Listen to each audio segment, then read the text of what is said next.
Hi, everyone. Welcome. I know a couple people are still coming in and getting settled.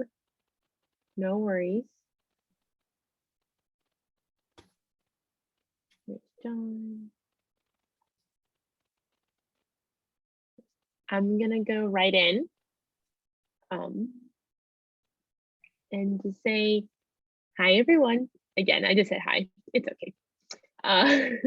My name is Sofia Baeta. My pronouns are she, her, and I'm the program coordinator for the NDI Collaborative for Teaching and Learning. I identify as a non-disabled Latina woman in her mid-20s.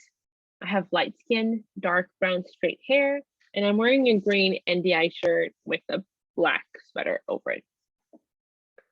I have a cream wall behind me and a brick wall behind me. On behalf of NDI, welcome to our teacher training series. Today's workshop will be with guest educator and author Erica Halverson. This workshop will be closed captioned. If you click on the closed caption icon at the bottom of your screen, you have the opportunity to make that available for yourself. If you have any questions, I can help you with that in the chat.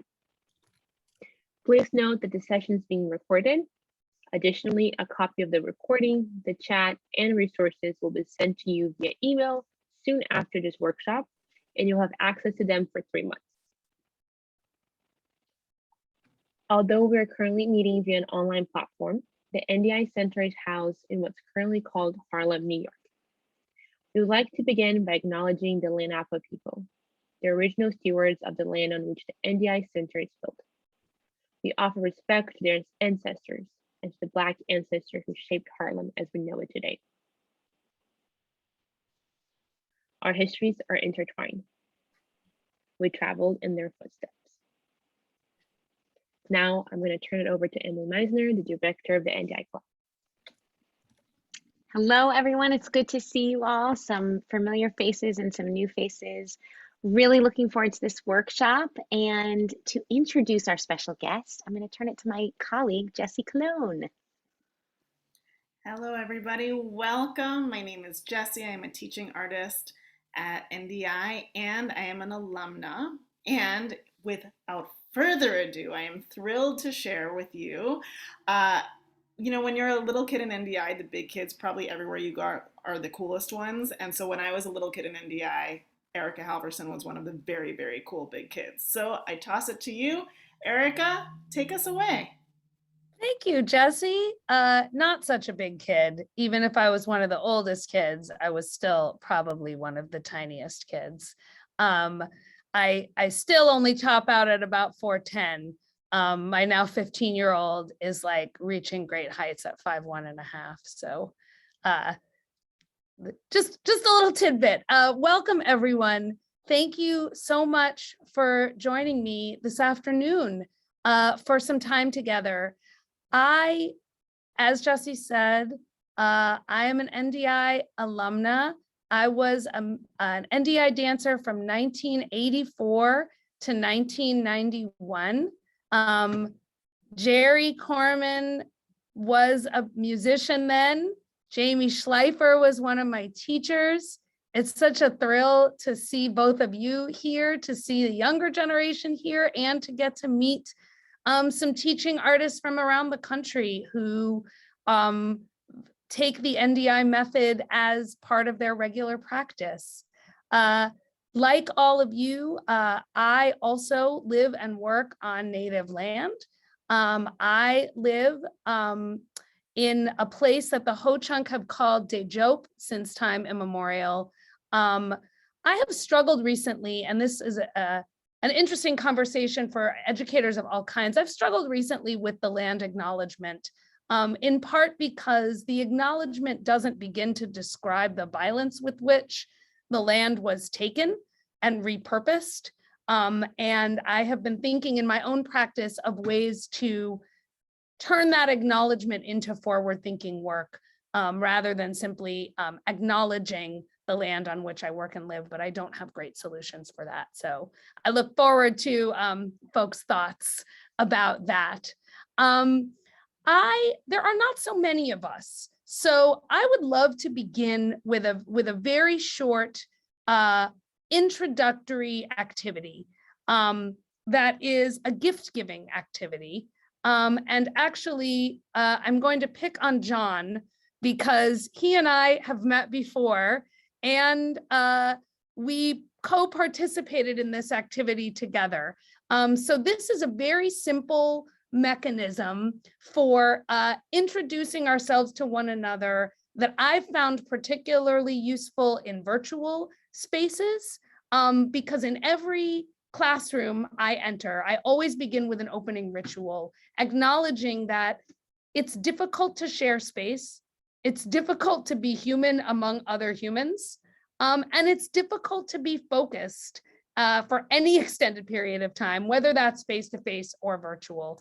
And so one of the ways that I like to begin to get focused is to receive a gift that you need in order to stay focused through the rest of your time together. So I'm going to begin by offering a gift to John, and he's going to tell us what gift he has received that's going to keep him focused throughout the rest of our time together. So John, I'm offering this gift to you. I think you might be muted. Thank you for that gift there. And this coffee tastes delicious. That's what the gift is, I think. It will help me stay focused and get through this. Although even without it, I'm naturally inspired to learn all these things. And I love the NDI group of colleagues. And it's cool that I actually only know a couple. It's like all these new people. And I remember Kalia, who taught an amazing workshop that opened my eyes when I was at an Andy conference in New York, probably 5 or 6 years ago. And she explained white supremacy in a really amazing and introspective way that really enlightened me to the bigger picture of making a change and dismantling what we need to.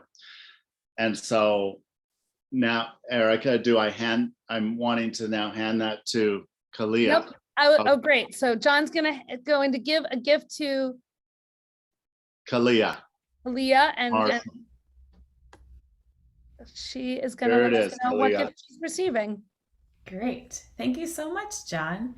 I am so grateful for this gift of deep breaths to energize me after a long day of traveling and teaching. And I'm going to hand this gift to Natalia.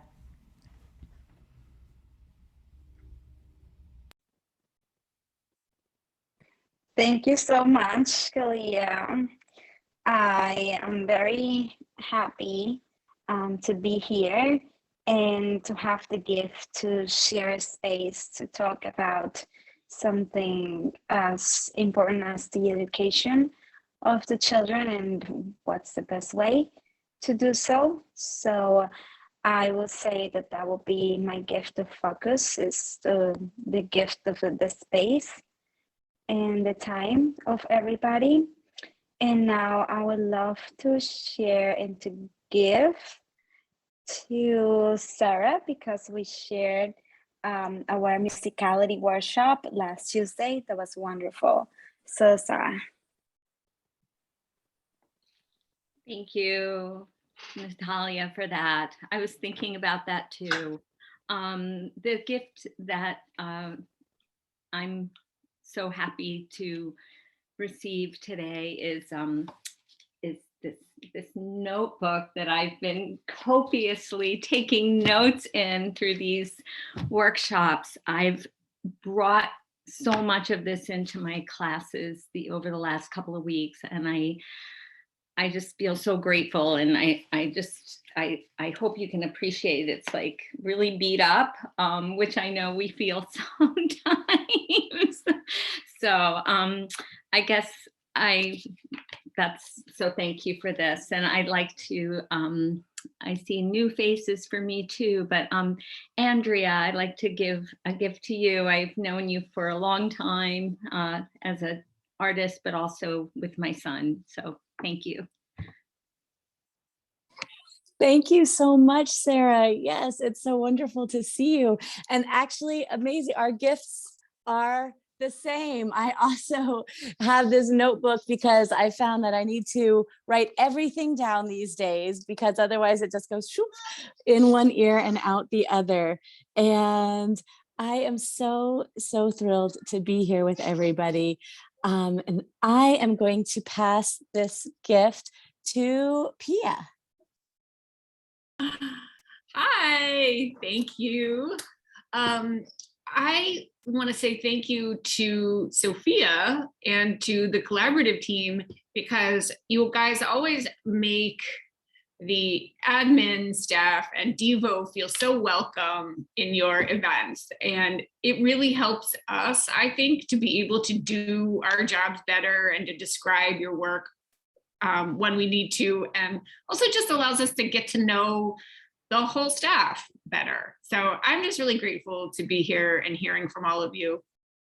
And I wish you all great luck and great fortune as you learn these things, because Erica's book sounds amazing. And it really seems like a wonderful journey that she's been on. So I was super excited to be able to hear from her. And so I shall give it to Jamie.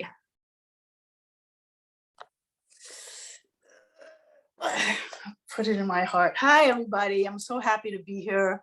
I don't want to take up too much of your time because I'm so excited to hear the gift of your words, Erica. That's what I'm looking forward to.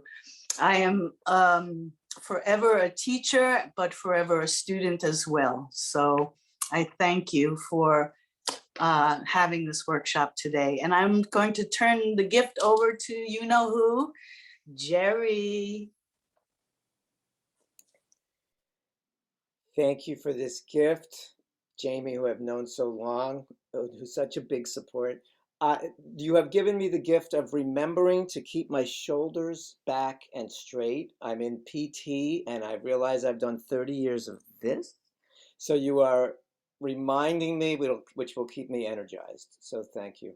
And I pass this to Mama, Nancy. Yep, y'all, Nancy Rosenfeld is my mom. So, ladies and gentlemen, my mom. Thank you, Jerry. I am so happy to be here. And my gift that I just received from Jerry is a long time connection with NDI. I think Erica was 8 when she first joined, but I am so grateful. And also my gift to everybody is my daughter. All right, Mom, who are you gonna give a gift to? Someone who hasn't gotten one yet. I am gonna give a gift to, who do we have? Brooke.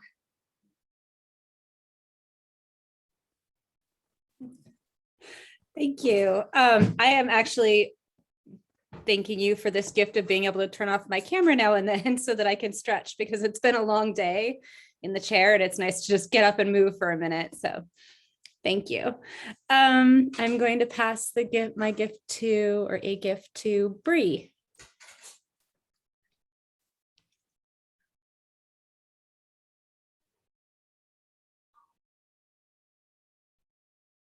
Oh, there we go. Hello. I am grateful for this gift of positive energy and this like new program to be a part of, to keep me motivated and inspired in my dance career.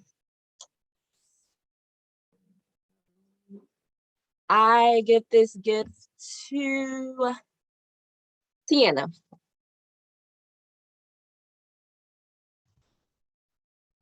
Thank you, Bree. I am receiving the gift of time to be here and be present. This is my first workshop this month. I wasn't able to come to the other one, so I'm glad to receive the gift of time to be here to receive this knowledge. And I'm going to pass my gift to let's see. So next page. As my gift to Jenny or Andrea.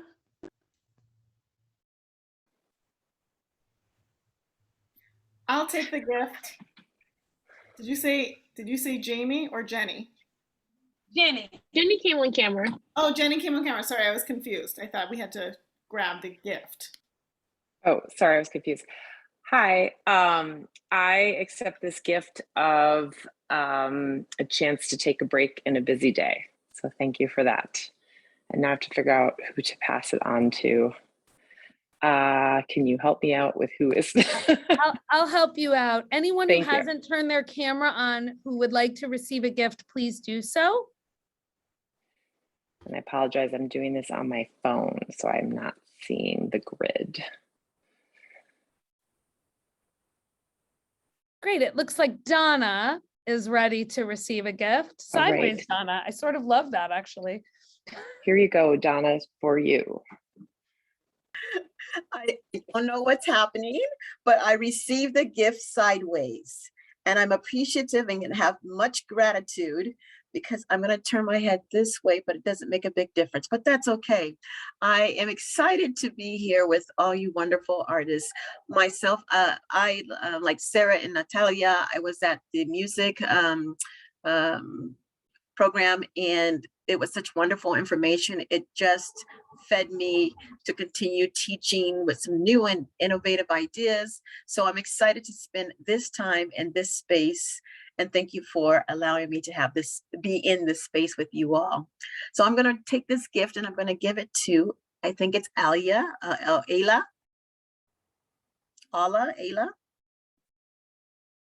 Weiss, perhaps? I'm not sure if Ayla or Sophia is able to join us. So why don't we go to Jessie? Yeah. Right. I'll send it to Jessie. Great. Thank you, Donna. You're Thanks, very welcome. Donna. And thank you. I received the gift of also being able to get up and stretch when needed because I've learned from many different positions, and I offer it to Emily. I received the gift of water to keep me going and nourished, and I pass it to Sophia. I also received the gift of water. That's my traveling with me everywhere. And I'll pass all these basket full of gifts back to Erica because I believe everyone has gone who has their camera on. And I get all the gifts in the land. And I thank you all for the gift of allowing me to share this community with you. I had 2 budget meetings today in a row and my face hurts. So this gift of being able to talk from my heart and to community is a really lovely gift for the end of the day. So we're going to talk a lot in the next hour plus about risk-taking. And about what I call scaffolding risk-taking. And what I mean by scaffolding risk-taking is the idea that, well, first, my belief is no one can learn or teach anything effectively unless they're willing to take a risk. So the risk to be wrong, the risk to try something new, the risk to put yourself out there. These are all necessary conditions for teaching and learning. And furthermore, you can't just tell someone, take a risk, and they will. You have to set people up, you have to scaffold, and scaffold is sort of a construction metaphor, right? So it's the capacity to build something around a new building that can then be taken away once the building itself is on a solid foundation. So we're going to talk a lot today about scaffolding risk-taking, and I'm going to offer you some strategies for doing that in a classroom. We're also going to, I'm going to read some from the book where I talk a little more about what that means, and we're going to do a couple of activities. So I appreciate that some of you took the gift of being able to move around, and now I'm actually going to ask if you're able to stand up. We're going to do a couple of activities. If you are not able to stand up, that's absolutely fine. But I know people often appreciate that capacity to do so. And for me in a classroom, especially an arts-based classroom, scaffolding risk-taking always starts by having people work in community together. So I would never ask of a learner of any age to do something independently without having had a chance to act in community with others. So I typically start, like probably you all as dancers, I start with some kind of stretch because my stretches are more for the capacity to take risks than they are for actual solid foundations of dance movement. My stretches tend to be more silly than functional. So we're gonna do a little bit of a silly stretch. So the first thing I'm gonna ask you to do is reach up as high as you can, stretch your body as long as you possibly can, try to stretch your fingers to the ceiling. Oh, and now you are gonna keep everything stretched except you're gonna drop your hands like this. And now you're gonna keep everything stretched except you're gonna drop the top of your arms like this. And now you're gonna keep everything stretched except you're gonna drop the bottom of your arms like this. And now my favorite is that you can walk like Frankenstein. Okay, now you can drop your shoulders like this. Drop your head like this. Drop the top of your body. Now you won't be able to see me anymore. Like this. And now, even though you can't see me, I am crawled up into the absolutely most tiniest ball I could possibly make. You can't even see me. I'm so tiny. And now we're going to stretch up again all the way up to the top like this. Oh, keep everything stretched, except you're going to drop your hands like this. Top of your arms like this. Bottom of your arms like this. Walk like Frankenstein. Okay, drop your shoulders like this. Head. Top of your body. Bottom of your body. We're in the teeniest, tiniest little ball we can possibly find. Okay, we're gonna do it all again. Everybody up like this. Up. Wrists. Top arms. Bottom arms. Frankenstein. Shoulders. Head. Top of your body. Bottom of your body. Now you're curled up into the teeniest, tiniest ball you could possibly be. And now you're gonna make yourself the biggest, most giantest you can possibly be. And I know you're all on mute, but you can make a big, giant sound. And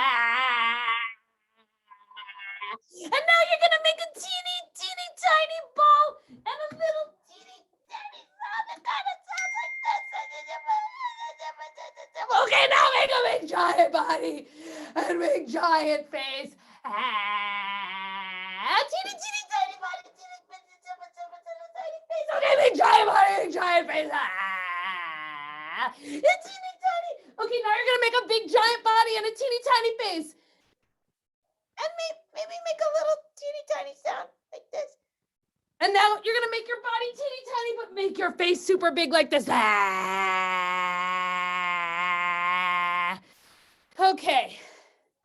Bring yourself up to standing.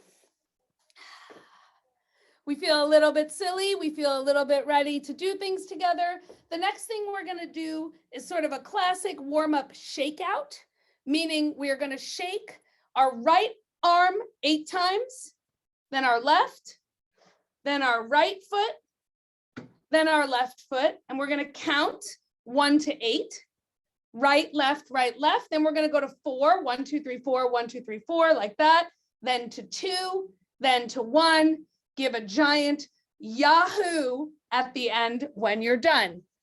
This is a great activity for English language learners as well, because you can do this in whatever language young people are most comfortable in. And it turns out you can learn lots of people's different languages just by asking them to engage in a shakeout in a range of different languages. For ease and time today, we are just gonna use English. So here we go. We are gonna shake our bodies out by 8 first. Here we go. 1, 2, 3, 4, 5, 6, 7, 8. 1, 2, 3, 4, 5, 6, 7, 8. 1, 2, 3, 4, 5, 6, 7, 8. 1, 2, 3, 4, 5, 6, 7, 8. 1, 2, 3, 4. 1, 2, 3, 4. 1, 2, 3, 4. 1, 2, 3, 4. 1, 2, 1, 2, 1, 2, 1, 2, 1, 1, 1, 1. Woo!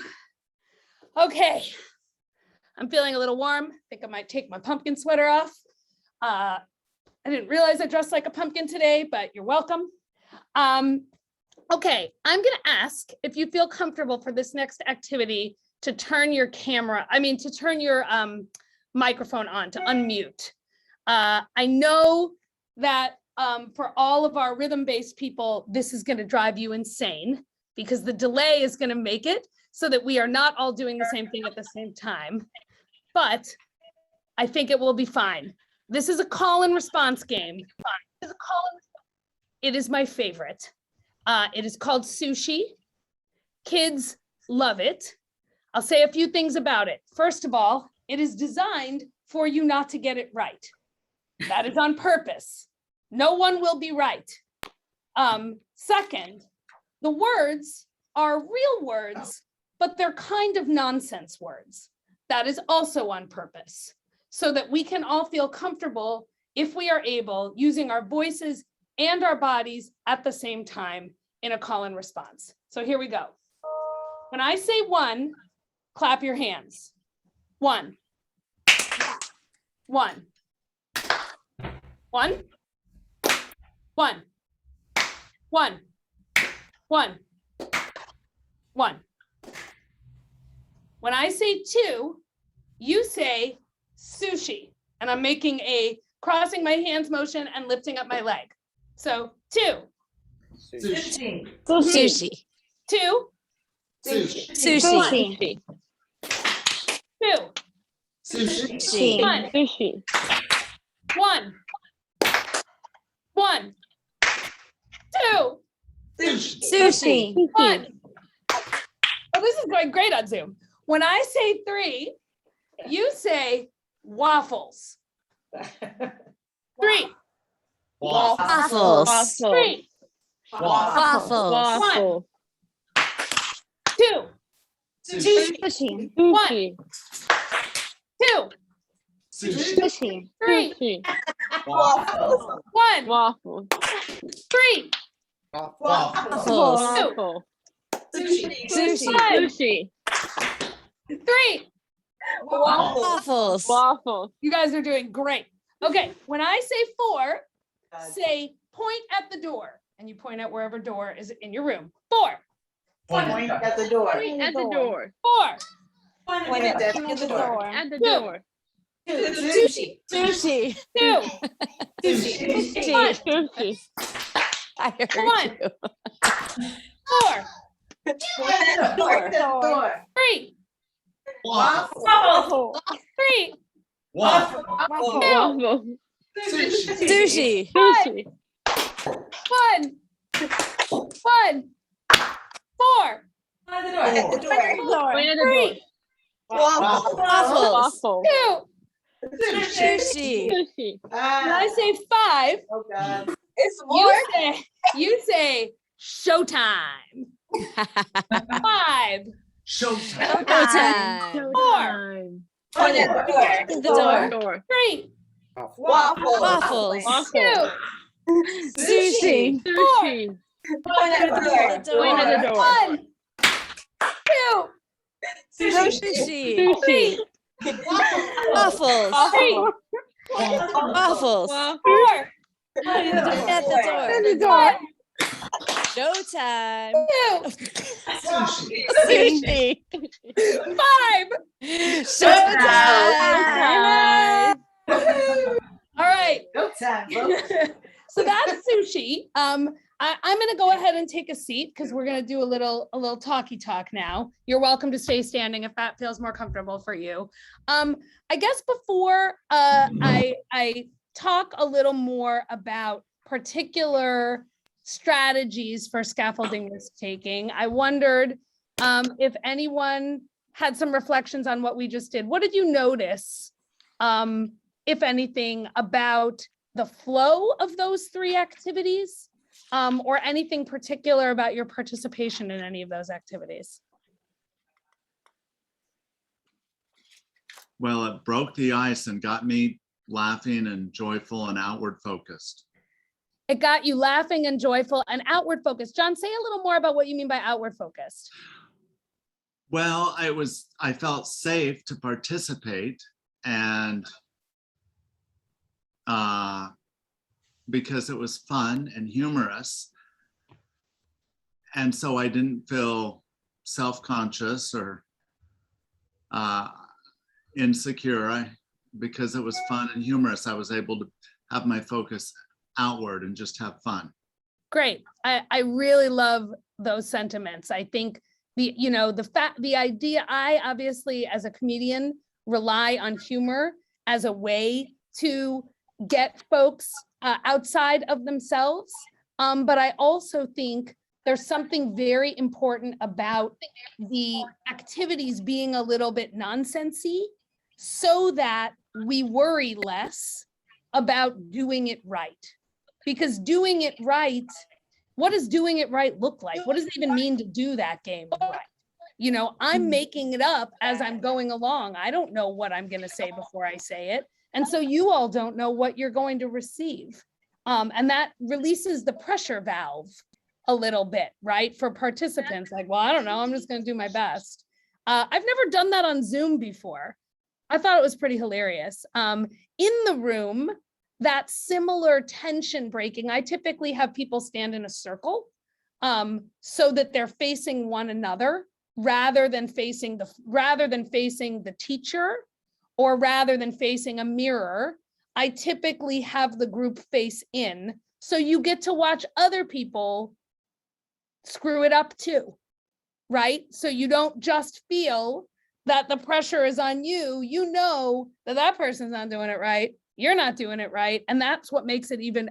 There was one point where somebody said showtime with a whole bunch of commitment, even though I hadn't said 5, which was probably my favorite moment, because that sort of commitment to do the thing when it actually doesn't really matter what you're doing, it is a really great sign of what you were saying, John, about that sort of willingness to try. What else? What did other folks notice? You did it so quickly that I didn't really have time to think about like if I was doing it right or not. It was just happening. And I like actually forgot what we did before this last game, but it doesn't matter because I was in it in the moment. That's great. I love it. And I will tell you, I've played this game a lot I have a theater company with grownups, and we play it when we warm up before every rehearsal. But I also play it with 3rd graders. And after 2 or 3 weeks of playing this game, then they want to know what 6 is and what 7 is and what 8 is. So we're like, oh my God, there's another thing. And they're like, well, for a while, this is a little bit passé now, but they were into 6 being dab. That's like past now. Yeah. But for a while it was like, when I say 6, you say dab. And that was like, forget it. We were like the coolest old people nerds on the planet for like a year and a half. Yeah, great. I appreciate that. Kalia, am I saying that right? Kalia, sorry, Kalia. Okay. What else? What else did folks notice? Yeah, Jamie. The fact that you set it up by saying this is meant to mess you up relaxed me, but then I felt competitive to do it correct. I felt like I'm going to get it right. You're not going to mess me up. So it relaxed me and yet motivated me in the way. It was a lot of fun. And when you're working with youngsters, and I started out working with middle schoolers who did not choose dance, the game like this would definitely break the ice very well. So thanks. And I want to say sometimes what I will do, and then Natalia, I see your hand. So I said I like to do this in a circle. Sometimes if I'm leading, I will stand in the middle of the circle. And then I will be able to turn if I see that person, that Jamie, who's like determined to do it right, I will get my little laser eyes on them and see if among the group I can kind of mess them up, right? Like I can read that, okay, here's a person that's already in it with me. And I can kind of push them a little bit harder. So sometimes I'll kind of use that energy and be in the middle of the circle and sort of rotating my efforts and energies around them. Natalia. I think besides what has already been mentioned, I also noticed that for myself, as also being or feeling competitive, I wanted to do it faster. And I kind of wanted to even overlap the number and just being like 314. And it kind of starts to feel like that with the people that I was kind of hearing also, even though in some, it has a delay. But that was something that I noticed that I thought is really interesting. I think, doing this game in a face-to-face setting, you can engage in some of that more rhythmic, like group rhythmic action, right? You can get the group into a rhythmic vibe. I wasn't even going to try on Zoom to try to get us to be in any sort of like collective rhythmic, have any collective rhythmic sense, but I think you can definitely do that. And as the group gets better at games like this, there's also a game that you cannot play on Zoom that I love for that purpose called Pass the Clap. Has anybody ever played Pass the Clap? Yeah, so Pass the Clap is essentially another circle-based game where the purpose of the game is to pass a clap from one pair to the next, going around the circle, where the goal is for the two folks clapping to make eye contact, or for kids who have challenges making eye contact as part of their regular practice, to make eye contact with the other person's hands and clap at the same time. And you send the clap around the circle. When you get good at it, you can reverse the directionality. If you get really good at it, you can have multiple claps going at the same time. And you can play around with rhythm. So you can have a fast clap and a slow clap. You can have, a double clap and a single clap. So, I think this idea of these activities can also be used to begin to incorporate some of the language that is maybe more familiar to you all as teaching artists of dance, theater artists, improv artists. We tend not to be so good with rhythm and doing things in collective community that way, but these absolutely have potential kind of dance language connections associated with them that I think y'all could for sure try out.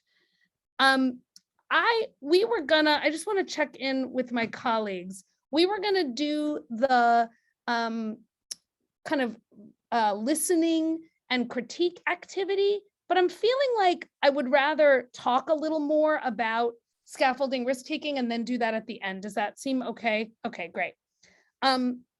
So what I'm gonna do now is a little bit of a short reading from my book, because I've discovered now that I've written a book, I actually don't have to make up other words to say. I can say the words that I've already said. What a dream. So I'm gonna say some words about scaffolding risk-taking, and as you listen, when there are phrases or features of what I'm saying that hit you in a kind of way, if you want to put them in the chat so we can have sort of a running sense of what's resonating with folks, I think that would be delightful. If you have questions that come up for you as you're listening, you could put those in the chat as well. I know Sophia is like a master facilitator at this sort of stuff, so I think she can help us sort of keep track of some of that. So as you're listening, feel free to make any notes of things that resonate and any questions that you have.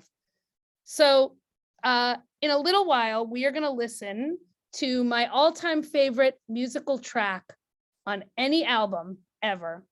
It's a live recording of Stevie Wonder's Ribbon in the Sky from the 1995's Natural Wonder. And you'll hear this in a minute, but I just want to tell you why it's my favorite. With a minute to go on this more than 8-minute track, he wraps up a long jam session and he sings this short, joyous ribbon in the sky at the end of the song. And he's about to continue to the next line, which is for our love. But a group of audience members responds back. So he says, ribbon in the sky. And then you hear in the audience, ribbon in the sky. Stevie gets as far as 4, and then he stops short to take in their response. Oh, okay, he says. and sings a different variation of Ribbon in the Sky, Ribbon in the Sky, for the audience to repeat. His call and response evolves as he sings different lyrics to the same tune. Yeah, yeah, yeah, yeah, yeah. Hey, hey, hey, hey, hey. After 5 exchanges with the audience, he finishes the song solo.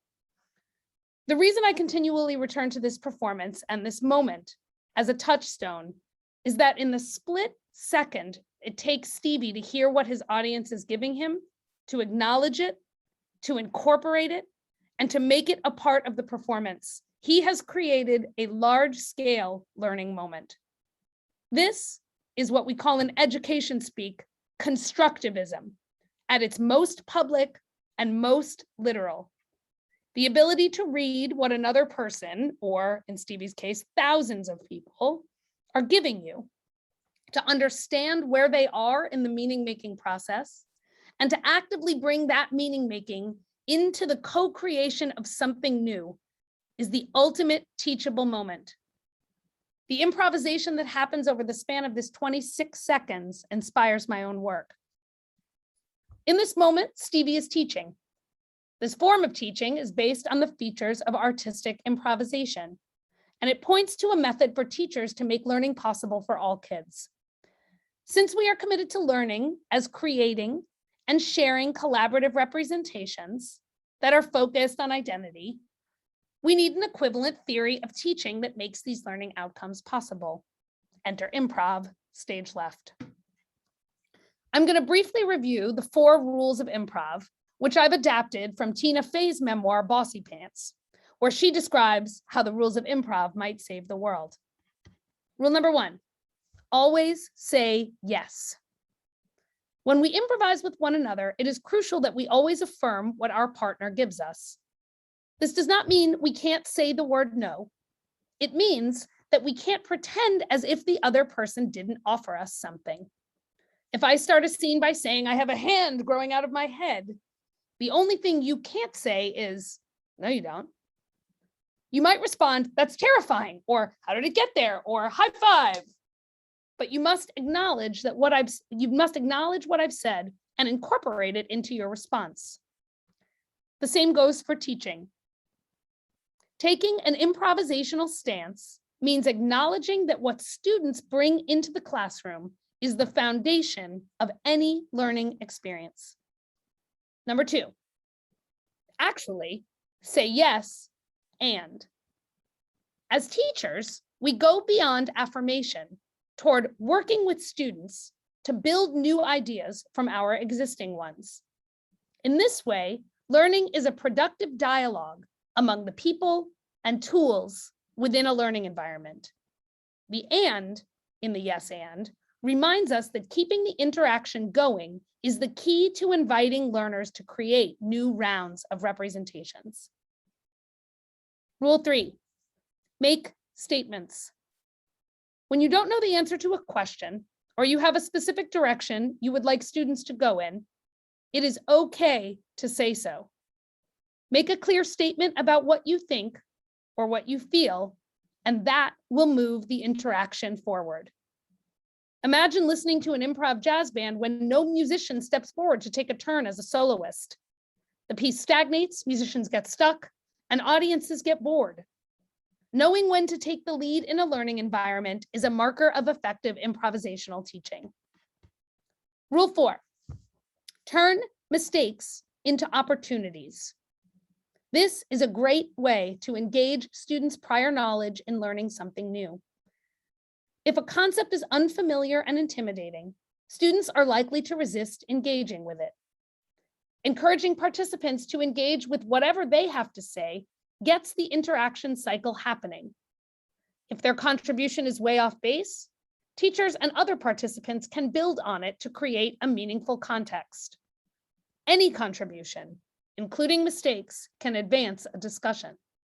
Even acts of resistance can be turned by improv from not doing into ways of connecting with students and their learning goals. Now, applying these rules to a teaching setting is non-trivial. It's not as if we can say, well, that's done. We fixed teaching by understanding the 4 simple rules of improvisation that will change your life. So I want to shift from defining the rules to describing how these rules get applied in practice and what it looks like when we do. Here's where we get to the scaffold the risk part. The key to all good teaching, which I have learned from years of making art with people of all ages, is to scaffold risk-taking for everyone involved. If you have ever worked with me, and now you have heard me say, scaffold the risk. I've even heard former students, friends, and colleagues use this phrase in their own instruction. So this is my chance to put the Halverson stamp on it. You heard it here. The key to good teaching is scaffolding risk-taking. Let's spend a little time on each of these 2 words as they're both important. First, scaffolding. Scaffolding is an education idea that uses the metaphor of a temporary structure used in construction to give builders a place to work and to make sure a new building doesn't collapse before it's ready to stand on its own. Roy P's excellent essay reviews the history of scaffolding in education research and gives us some key features to attend to. And here I'm reading a little bit from Roy P's essay. Scaffolding is both a social process and a set of tools. Sometimes it's hard to tell the difference between the 2, but it's important to recognize that we can find scaffolding in both designed artifacts, like a computer program or that notebook and pen that you're writing with right now, or interactions, like a conversation between a teacher and a student. Scaffolding must fade. Just like the temporary structures on a construction site, the point of scaffolding is to take it away when you don't need it anymore. If it's permanent, it's not scaffolding, it's part of the building. Channeling, focusing, and modeling are the 3 mechanisms to scaffold learners' experiences. We set up rules to focus the work, point out relevant features, and then demonstrate how we do this work as more experienced collaborators. I'm certainly not the first person to talk about the importance of scaffolding as a critical part of teaching.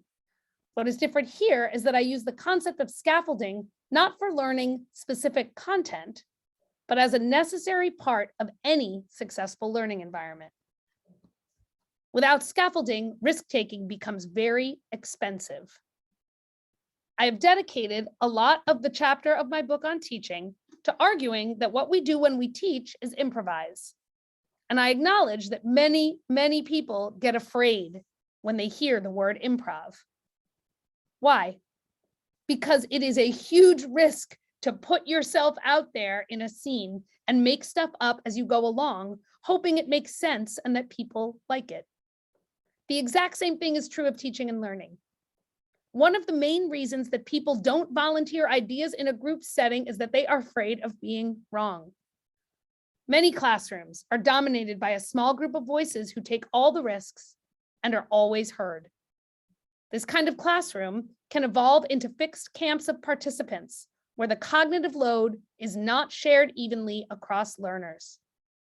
This is especially true for students who are trained to think that the purpose of questions and activities in school is to figure out the right answer. Given that, it makes sense why improv is employed most frequently in early childhood classrooms, where kids have not yet figured out that the purpose of their contributions in class is to be judged for their correctness. But it's not just students who have to learn to take risks in the classroom. Teachers also have to learn to take risks. It is terrifying to stand up in front of a group of people who expect you to be the expert on something they probably do not want to learn anyway, and to find yourself saying, I don't know, let's see if we can figure that out together. But students need to learn how to take the risk of trying out new ideas and saying, I don't know, so teachers need to lead the way. Risk-taking thrives on trusting relationships. Even though I love to make new ideas with people, I am less willing to do that in a room where 1, I don't know anyone, and 2, we are not organized to work comfortably together. Whenever I work with teachers in training, I always start with improv games, specifically the kind of games that scaffold risk so that participants don't have to make public independent choices right away. Call and response games, where I do something silly, then everyone else does the same silly thing back, are the perfect way to start the risk-taking process. In the beginning, the teacher has to take on the risk of carrying the cognitive load so that it can be continued through the rest of the learning process. My favorite improv stretch, which you all just participated in, involves reaching up as high as you can and then relaxing one body part at a time. When I get to the part where our arms are relaxed but shoulders still tensed, I say, okay, now walk like Frankenstein, and start walking like the famous monster while making a moaning sound. At first, students are often surprised. They laugh, sometimes genuinely and sometimes uncomfortably. It's a laugh, so I don't care. But as we repeat the stretching sequence, more and more people jump into the walk like Frankenstein moment. After 5 rounds, almost everyone is doing it. And those who aren't know that I set the tone of silliness and unpredictability as a way to scaffold risk in the rest of our interactions. About teaching improv as an art form, arts educator Jean Leap says, when your students understand that you are experimenting, that you are willing to take risks yourself, then the expectation of expert is removed from the work, and the group will take more ownership of the process. It can be upsetting for teachers to let go of being an expert. The rules of improv can scaffold that change in the power dynamic. Adults are paid to be in charge, and many newer teachers use that role status to bolster what they think they are supposed to be doing in a classroom. But it's not just teachers who are uncomfortable losing the expert moniker, because students have also participated for a long time in places where the expert novice scaffold was used. They can also find it upsetting when they think the teacher is not in charge or doesn't know everything. When students are socialized to believe that their teachers have all the answers, they can find transgressive behavior more attractive than real questions. We need risk-taking to debunk the myth of the teacher as all-knowing expert. And what better way to do that than playing improv games that move groups from responding to leader-initiated silliness to creating their own scenes where the outcome is unpredictable. Scaffolding risk is the single most important teacher move in the arsenal of creating a productive learning environment, whether it's an arts-based environment or a traditional classroom. Let me say it louder for those of you in the back. No one can learn if they are not willing to be wrong, and you won't be willing to be wrong if you don't take a risk. And when we think about risk-taking in terms of improv, as early childhood researcher Beth Grau and colleagues remind us, using the lens of improv to study teacher-child interactions shifts the focus away from what the teacher is doing and towards what the teacher and children are doing together. When we think about teaching and learning as improv, producing knowledge becomes a joint task rather than a scary individual isolated act. In theater, we call it being a member of an ensemble. In education, we call it joint knowledge construction. I want to end by reminding you of the Halverson adage, the key to good teaching is scaffolding risk-taking. Reframing teaching as arts practice puts risk-taking at the center of all teaching and learning. Notice that this doesn't require you as a teacher to see yourself as an artist or to be an artist, but rather to acknowledge that teaching and learning is a cycle of improvisation and risk-taking. I say that because I know that folks are very hesitant to call themselves artists, and even more hesitant to bring their skills and values as art makers into a traditional classroom. So that is the segment that I wanted to use to spark our conversation. So we have lots of really great shout outs. I wonder if folks are willing to reflect on some of the ideas that they heard that stood out for them, or ideas that other folks heard and wrote down that stood out for you.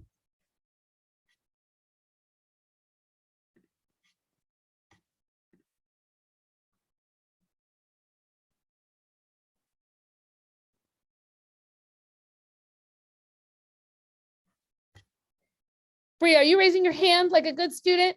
I'm calling on you. Bree. I have two things. I really like the idea of you when you said debunking the idea of teachers knowing everything. It kind of reminded me, I'm a teacher assistant with AIA, and I mess up sometimes. This is my first year, so when I mess up, we kind of turn it into like a learning experience. Like, it's okay for us to mess up because we all mess up. You'll mess up, I'll mess up. I'm human just like the kids. So I really like that idea you threw out there.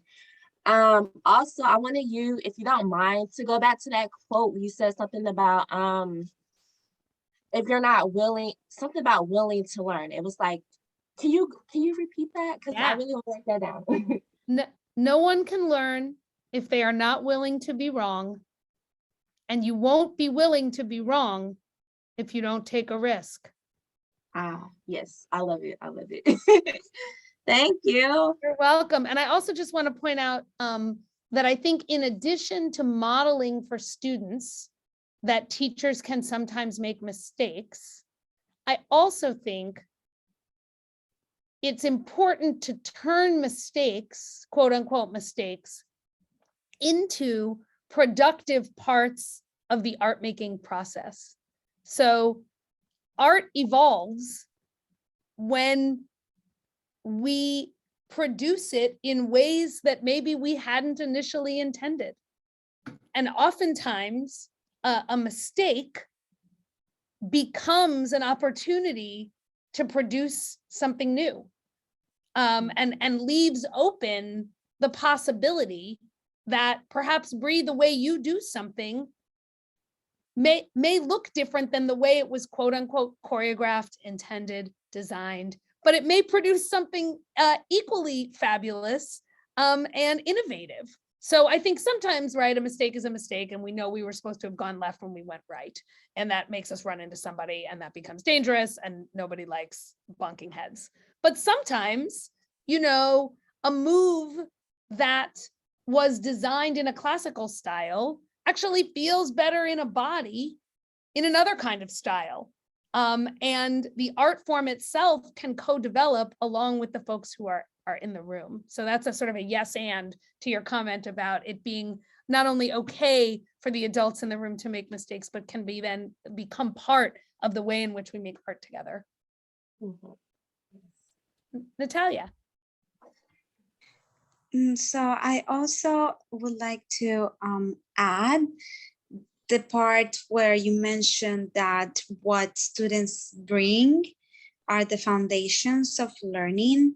And I believe that this is especially important in a time that we're paying so much attention to identity and to pay attention to what's happening within the space and what's happening behind the student's life and experiences. Another big theme in my book is the rethinking of the purpose of learning environments from what I would call deficit-oriented design to asset-based design. And what I mean by that is that we have long thought of the purpose of creating learning practices to fix what people are missing, right? Oh, kids don't know how to X, so let's design something to teach them how to do X. And that sets everyone up for the perspective that young people fundamentally have deficits. And we also know, because we are much more culturally conscious human beings these days, that it continually sets up certain kids as having more and different deficits than other kids over and over and over again. Black and brown children are consistently set up as those that bring more deficits to a classroom learning space than white kids. And so what I argue is, what if instead we designed everything around what kids are bringing into the learning space rather than what they're missing? So how do we start with kids' assets knowing that everyone has assets, and delightfully, everyone has different assets. So it's actually more productive to figure out what people are bringing in rather than beginning with what we perceive they're missing. And I'll just tell you a quick story also from the book that sort of highlights an example of how I think about that in instruction. So some years ago, I was working in a classroom and there was a kid who was a very, very active performer, but a pretty reluctant writer. And so we were doing kind of time for kids to write in pairs and individually. And I go over to him and he's sitting with his notebook in his lap on the floor and he's making a giant X on every page of his notebook, just like this. And he looked up at me and he just kept doing it, just sort of like daring me to come over, right? And by the way, if I said, come on, man, what are you doing? You're not writing. He could be like, yes, I am. Right? So he could easily actively resist the sort of teacher move of you're not doing what you're supposed to be doing. So I said, well, that's cool. Can I see that for a second? And I took the notebook and I wasn't sure what I was going to do, but I had these X's, right? And so I took it and in each of the little like triangles made by the X's, I wrote something I'm afraid of, something I love, something I want, and something I need. I think it was something like that. And he was like, So he took it back from me and he looked at it and he wrote in each little triangle, nothing, nothing, nothing, nothing. And I was like, And I said, you're not afraid of anything? And he said, no. And I said, well, I'm afraid of tons of stuff, which is true. I am afraid of tons of stuff, right? That wasn't a kid response. I was like, I'm afraid of a ton of things. You're not afraid of anything? And he was like, no. I was like, cool. Can you write me a list of all the things you're not afraid of? So we can share it back with the rest of your class, because I don't think you're going to remember it if you don't write it down. And I think it's kind of unusual that you're not afraid of anything. And so I think that would be a super great way for you to share something back. So he was like, fine, and wrote essentially a poem that said all the things he wasn't afraid of. And I don't have it in front of me, unfortunately, but it was great. It was like, I'm not afraid of spiders. I'm not afraid of clowns. I'm not afraid of Colin, which was a joke because that was his best friend. So he thought it was funny to like put his friend in there, right? I'm not afraid of something. I'm not afraid of a jackhammer. I'm not afraid of a gun. And that was the last line of the poem. And he shared it with the class. We performed it at the school. We made it a part of our public adult-based sharing of writing. And we didn't make a big deal out of it, right? We didn't say like, everybody, we got this poem out of this kid who didn't want to write. But we did acknowledge it as part of a professional contribution to a productive learning setting. Now you could see where there were a lot of places along the way where that could have gone wrong and that kid could have shut down completely, right? If we would have said, you're not at any point, you're not doing what you're supposed to be doing, we would have lost him completely. But instead, we focused on, and in this case, I happen to be the teaching artist, but I don't think I'm particularly special in this way, in the way that we draw on what young people are giving us. We focus on what is he putting into the space and how can we work with that in order to create a collaborative moment between us, rather than trying to say, well, what was the assignment? I don't even remember what the assignment was, right? Clearly that wasn't, make a big X on every piece of paper was not the assignment. So he wasn't doing the assignment, but rather than focus on what he wasn't doing, it became very important for us for me to focus on what he was doing and to use that as the foundation for how we could move forward creatively together. That was a really long story. Sorry, I had a lot in there I didn't realize. other ideas, other things you noticed, other resonances with what I said or what you all put over here? Yeah, Jerry. I just want to add, well, thank you, first of all. But the improv part is what really, resonates with me a lot, because I do that a lot. And what you're allowing me to realize is that those skills could be used in my other forms of teaching. But the point about improv for me is that you can't make a mistake, and each moment is just a moment to have to make new meaning. So you start in a jazz improvisation, you start something and then you react to it and you react to it. But then in your case, like you just said, you reacted to it and then he reacted back, just like a band. And that really resonates with me. So thank you.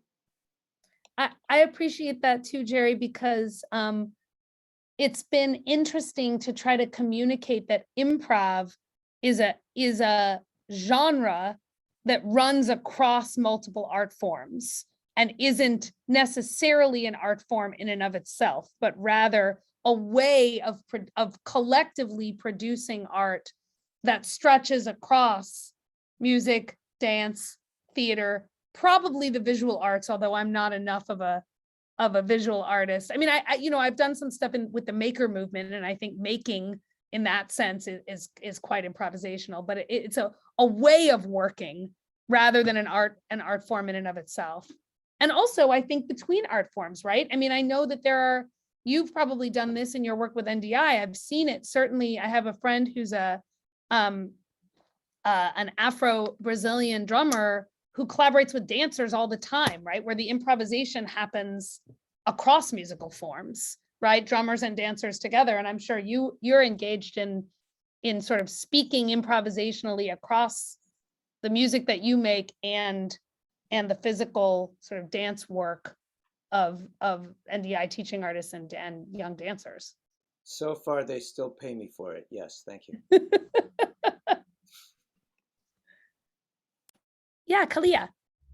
Continuing on with this theme, that was a really helpful note, Jerry, for me, because I realized that in just today and yesterday, I totally had moments when I improvised with a kid who was showing resistance, and both worked out pretty well.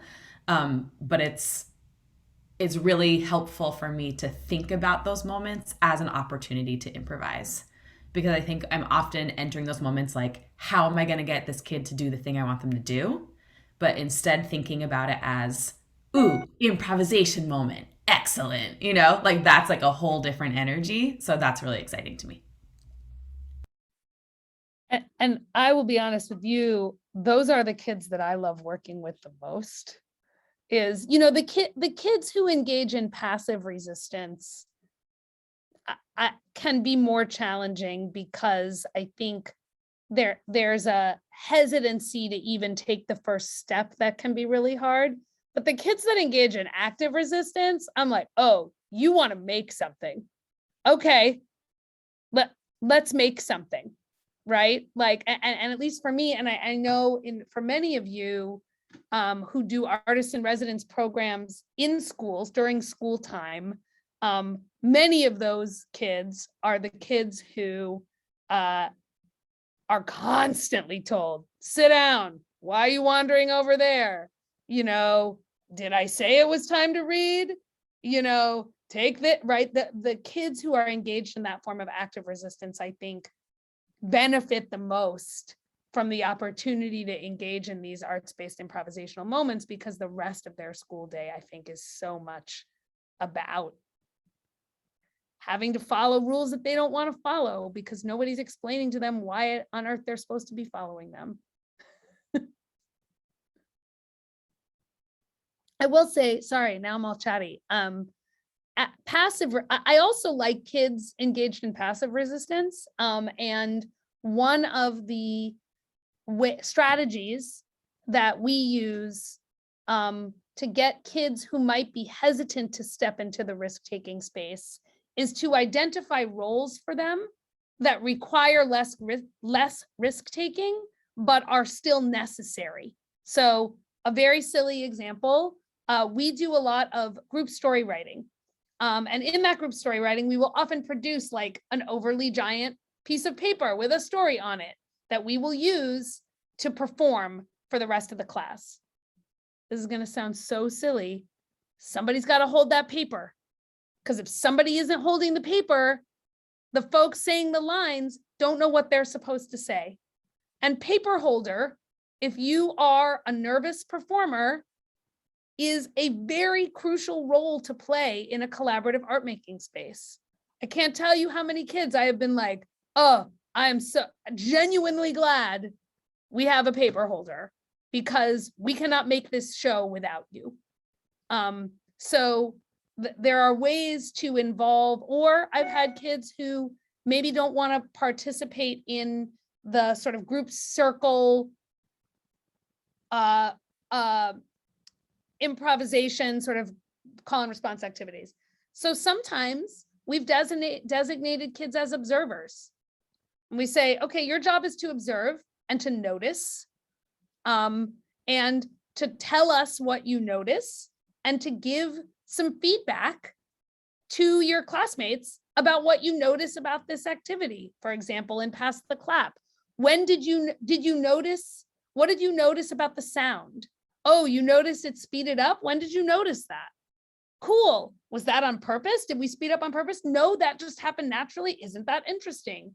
That, you know, when we're engaged in making sound together, when we get more comfortable, we can speed up the tempo, right? So you can get folks who might be more hesitant to participate physically engaged in tasks that allow them to be part of the production of the ideas, but don't require them to do something that they may not feel ready to do.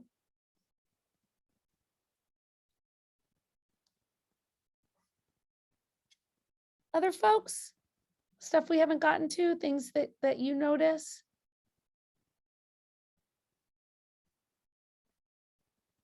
Jamie. So I like the idea of producing knowledge in the classroom as a group kind of a thing. I always said to my students, if you're not having a good time or not learning in my classroom, it's my fault. And they were like, what? Your fault as a teacher, because they've always been told, no, it's your fault that you're not learning. It's because you can't learn and you're not sitting and you're not, you know, so producing knowledge. I like that theme of doing it together, making it a group effort, and making and learning possible for all children, because it is possible for all children. It's just up to us to find that way. There's no right way or wrong way, you know, there's just finding the way for that particular child. So yeah. Mm-hmm. Right on. You know, I think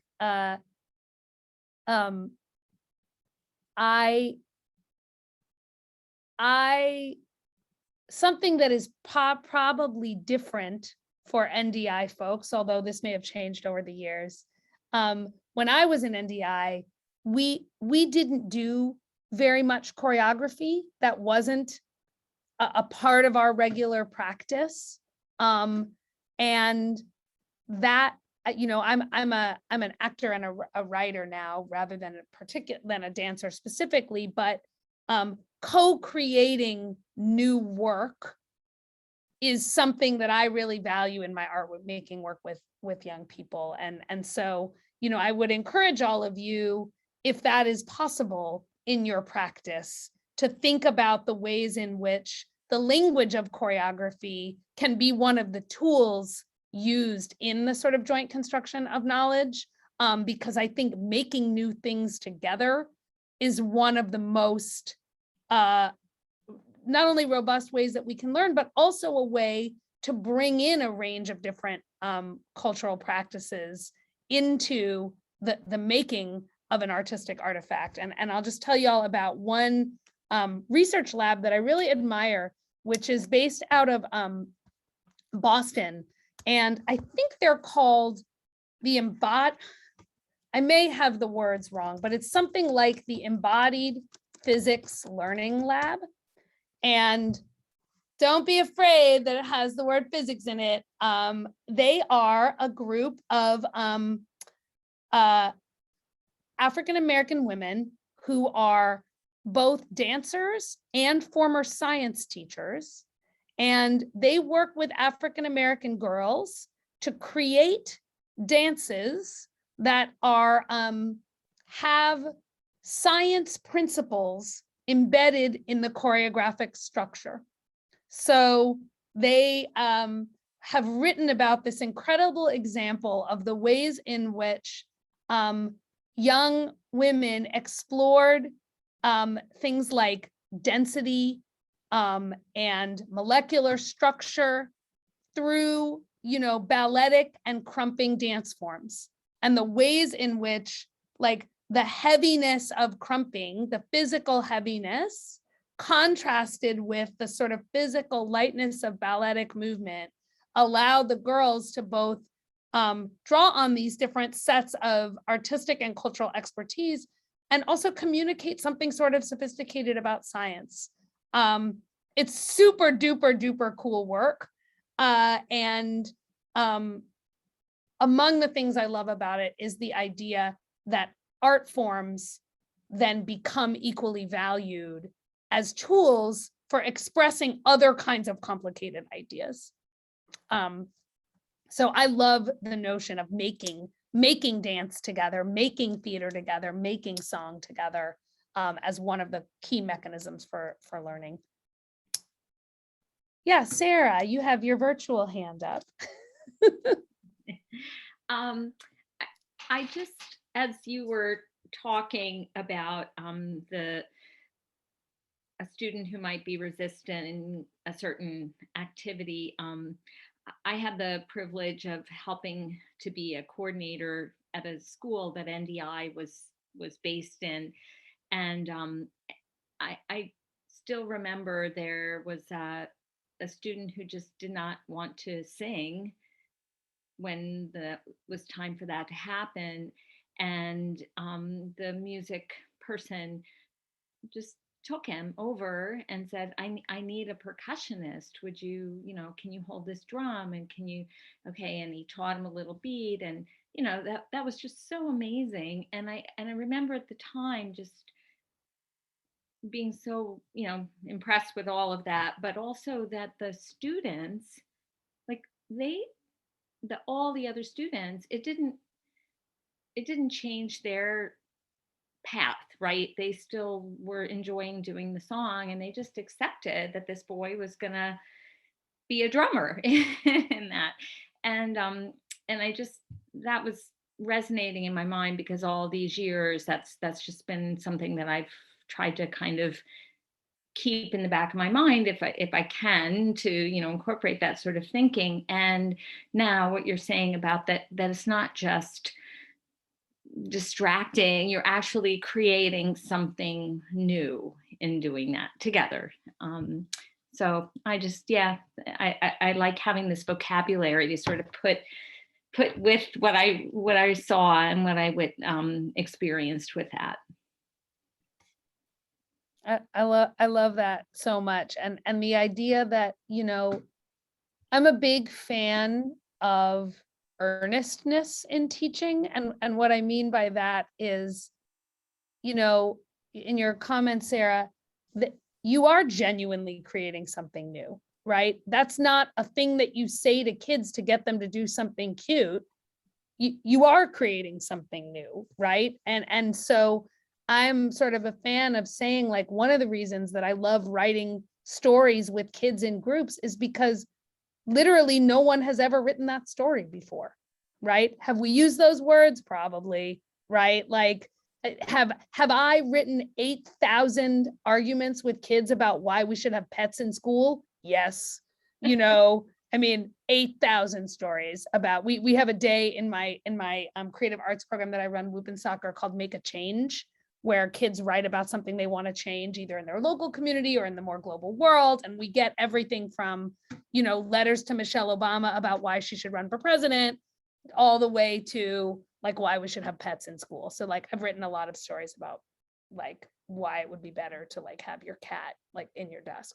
But each time there is something new and unexpected about why that matters to a group of 9-year-olds. Like, why is that a story that endures for 9-year-olds? Like, why is there and then inevitably there's well, cats are better than dogs, so we should have like a dog society. And then we get into issues of like, prejudice, and well, you're prejudiced against people that like cats, and we can't recreate prejudice, right? I mean, it's like very quickly evolves into like sophisticated ideas that kids actually have about, sort of silly and everyday conversations. But I love the idea that one of the values of an arts focused learning environment is that almost always we are genuinely creating something new, right? It's not like a math test where kids have taken that math test every year for a bajillion years since time immemorial. But, really genuinely, every time we step into a space together, we're making something that has never been made before. And in schools, unfortunately, young people are not used to that as the goal. And so that's our job, right? Is to bring that, to bring the power of creating something new into a learning space. I want to be conscious of our time. We have like 3 minutes. So I did not get to the part where we were going to talk about critique, but that seems like a whole other workshop. As I was talking, I was like, why did I think I could shove critique into here too? Like, that's never going to happen. So with our remaining 3 minutes, I said at the beginning, I'm a big fan of rituals. So at the beginning of something, I like to put something into the space, which you all did via a gift. And so what I'd like to do as we leave is for everyone to take something with them, something that will sustain their practice, something fun, something new. And I think for speed, I will call on people, though it's not my favorite, but I think that is the best way to do that. So be thinking of something that you want to take. And if you're afraid to share, I see some people have hopped up already. I'm just gonna go down the list. So Agnes, what are you gonna take with you? Much. I'm gonna take much, but reaffirmation that we're on the right track. That's what I'm taking. So I'm deeply appreciative. Thank you. I love it. Andrea, what are you gonna take? Hi, I just thank you so much for this. This is so incredible. And I feel like so necessary right now as we're like going back into spaces with people for the first time. I just really love the way that you articulated this idea of a classroom, not based on deficit, but based on assets and what's coming in, and that's the foundation, and the co-creation as the foundation of learning. Thank you so much. Great, thank you. Bree, what are you going to take with you? I like in the very beginning when you talked about how classes are set, like the circle formations, like facing each other so you can see that you're messing up or that you look silly as this person, instead of just facing the teacher or the mirror. So yeah. Great. Circling up is an excellent takeaway. I appreciate that. Brooke, what are you going to take? Well, I was really struck by so many things that you said, that you articulated things that I've seen our teachers do. And so I'm just going to take that knowledge of the joyfulness that's happening in all the classrooms, in your classrooms, and, in others. Great. Kalia. I'm going to take away an excitement to improvise with my hesitant, resistant students. Donna, if you're able, would you like to share something you're going to take with you? Yes. Oh my goodness. Okay. For one, again, thank you for articulating all that wonderful information. And my takeaway is, again, I think as Agnes' affirmation that I am going the right direction, and also humanizing. It's okay to be human, and that means making mistakes, taking risks, and also just knowing that the direction that you're going is the right direction. Trusting that pathway. Thank you That's lovely. Using this as an opportunity to trust in yourself. I really appreciate that. Yes, and thank you. Thanks. Jamie. Okay, thank you so much, Erica. I really enjoyed this so much, and I'm going to take away confirmation of all I believed in from the very, very start.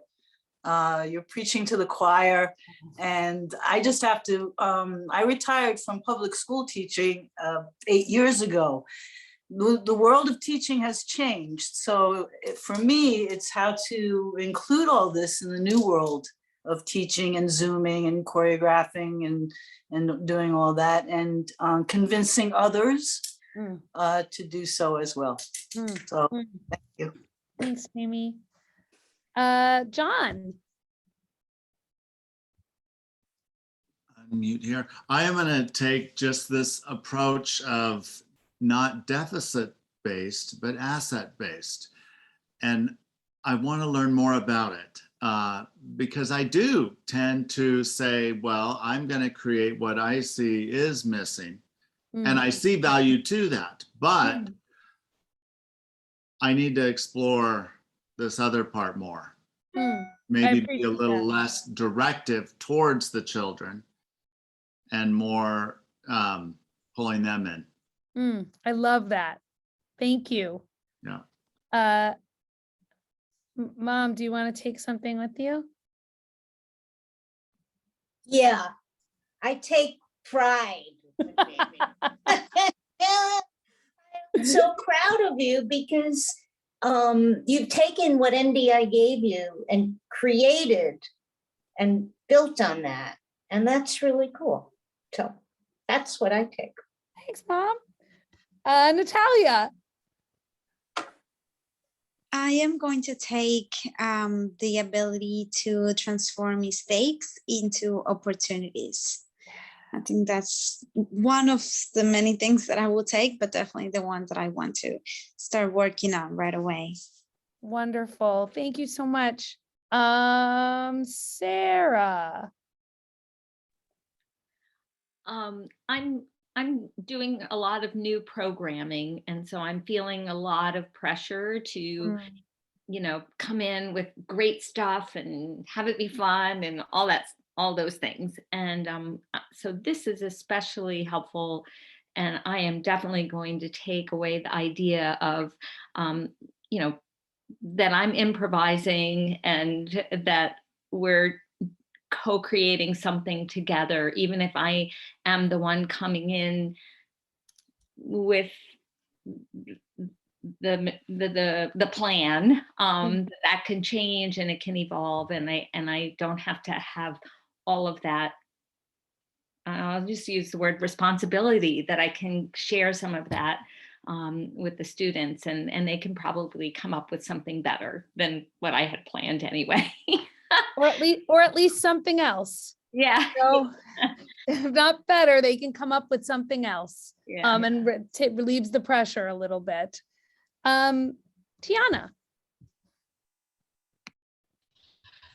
Hello, it's Tiana, and I am taking away risks. I need to take more risks, not just in the classroom, but in more aspects of my life, and stop being so afraid of being wrong and just go for it. So I'm just taking risks all the way in all places of my life. Yes, I love it. The going for it. Sophia. I'm going to take away your words and your thoughts and the space that we shared together. And Emily. Yes, and taking what's offered and building on it in a creative way. And Jesse, you get the last word of something to take, and then I don't know if you all have a closing that you typically use, but I'm passing to you. Sure. I'm going to take that if I'm modeling risk-taking, then I'm doing it right. And I'll pass it to Sophia to close us out. Hi, everyone. Thank you so much for sharing this space with us and with Eric. And Erica, thank you for everything tonight. If you have a minute, I just want to pull up a poll that's going to show up in 3 questions.